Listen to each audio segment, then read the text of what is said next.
এলাকাতে যখন পর্যটন কেন্দ্র গড়ে উঠলো, তারপরে যখন এইরকম একটা পরিস্থিতি, যখনই বিপর্যয় হয় তখনই ভেঙে পড়ে নদীর বাঁধ, কি বলবেন? না, এ তো পৃথিবীর নিয়মই হচ্ছে, একদিকে ভাঙবে একদিকে গড়বে, একদিক ভাঙবে একদিকে গড়বে। এ পৃথিবী ঘুরছে, সুতরাং এটাও ঘুরবে। এখানে কারোর ক্ষমতা নেই, কত বাঁধ দেবেন? জলের কাছে জল ফাঁক পেলেই গলবে, জলের চরিত্র যা সে ভাঙবে।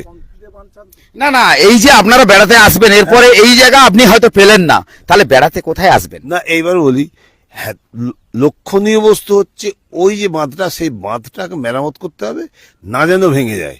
আমরা যেমন আসলে পায়ে হেঁটেও যাবো, গাড়ি করেও যাব, সুতরাং আমাদের দাদা,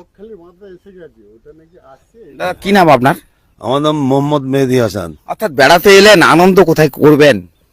না, বেড়াতে আমরা তো দেখাই একটা সমুদ্র তো দেখতে চান, সমুদ্রের একটা আলাদা